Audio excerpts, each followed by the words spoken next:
And I'm so excited that we have Daryl Hannah in our hangout today. I'm so happy to introduce Daryl to these fine people here that we hang out with from all over the world. Let me quickly introduce you, Daryl. We have Diano, who's here from Reno. We have Jimmy. He's hanging out with us here from Koreatown. Kempton is in Calgary, Canada. Hi, Daryl. It's beautiful up there. Kyle Yeah. is in Milwaukee, very cold and white. Chicago. Yes, very chilly. Sheila is in Utah. Hi. I'm going there tomorrow. Good. Where at? Where at? Sundance. I'm on Oh yeah, that's the big thing going on. Yay. Film Festival. We have Stormy, who's in Mississippi. Hi, Daryl. And we have Stuart, who is here in Orange County. And Stuart. Trev is in Yorkshire. He's in England. Oh, wow. Hanging out with us. Yes. So we have people from all over the world also watching us on air. So thanks for watching us on YouTube. Also, make sure you comment plus us and make sure you share the link. Thanks, you guys. So again, Daryl Hannah, what a surprise, right? We always get little surprises. We were watching on air and we realized that you were outside. I do know you're an artist, so you were talking about some of the artwork outside. What are you here for? Well, there's a Saturday is the National Day of Service in this country, and so they're having an event in honor of Martin Luther King's "I Have a Dream" speech, which is asking President Obama to make his second term a green term and recognize the threat of catastrophic damage from the climate crisis, change, yes.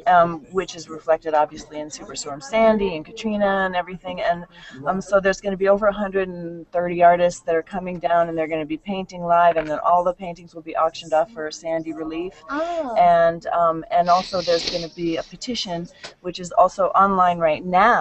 Oh, That good. people are signing, We the People at the whitehouse.gov, and that's also asking the president to step up to the plate to address climate change, to end our fossil fuel addiction, and stop extreme extraction practices like the Keystone XL, which is one of those things I've been arrested for a few times.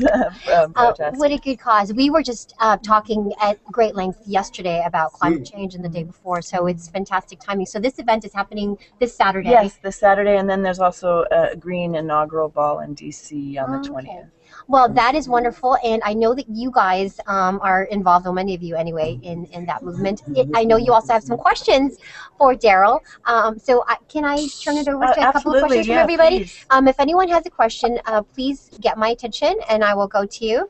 Kempton, yes, go ahead. Yeah, Daryl, I guess I'm speaking to you from the center of the guilty area. I mean, Calgary, we are oil town, and there are a lot of oil sands company, oil and gas company based in Calgary. So I really appreciate you adding your voice on the green movement, caring about the environment.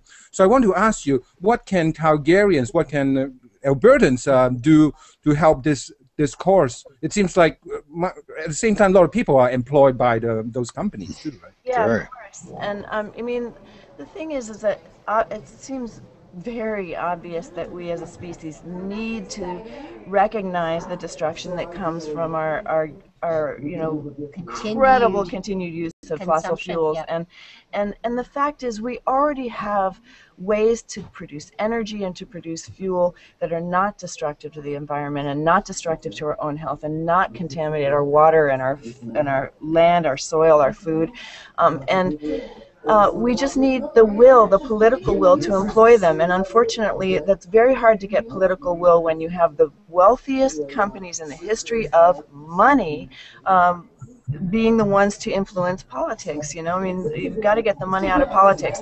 But in Calgary and in Canada, there's an incredibly inspiring movement going on right now.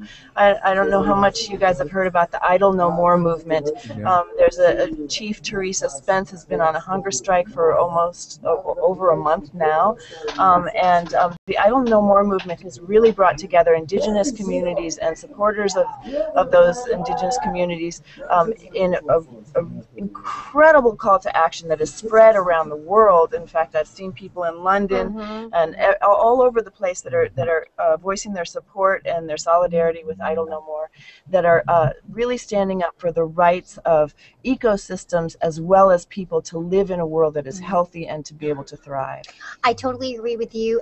Please check out that website. It is called Well, idle no more is the thing to search online. Yeah, it's as well. hashtag, I think. Yeah. And, It's a hashtag to the and also hashtag. call to action. And I there's a have, great TED speech as well about the destructive impacts of the tar sands, and they're planning to do tar sands extraction in Utah. So it's interesting that both someone from Calgary and someone from Utah is here. They're planning on a tar sands to create a tar sands mine in Utah. So Where? it's definitely something we have to be very, very mindful of, and start asserting the will of the people, rather than the will of those who profit from our destruction. Hey, you guys, listen, Well, it thanks was so much. nice meeting Thank you. for I hanging need out to with us leave. and Thank you. telling us about this event as well on Saturday. I have to let Daryl go now, but what a treat to have you stop by even for just a minute. Bye, you guys. So Absolutely. thank you. Absolutely. Wait a second, let's get a quick picture. Can we get a Will you go? picture? Here's the camera over here. Will you guys take a photo? Okay. Awesome. Thank you. Thanks a lot. Thank you so much, Thanks a Daryl. lot. Get to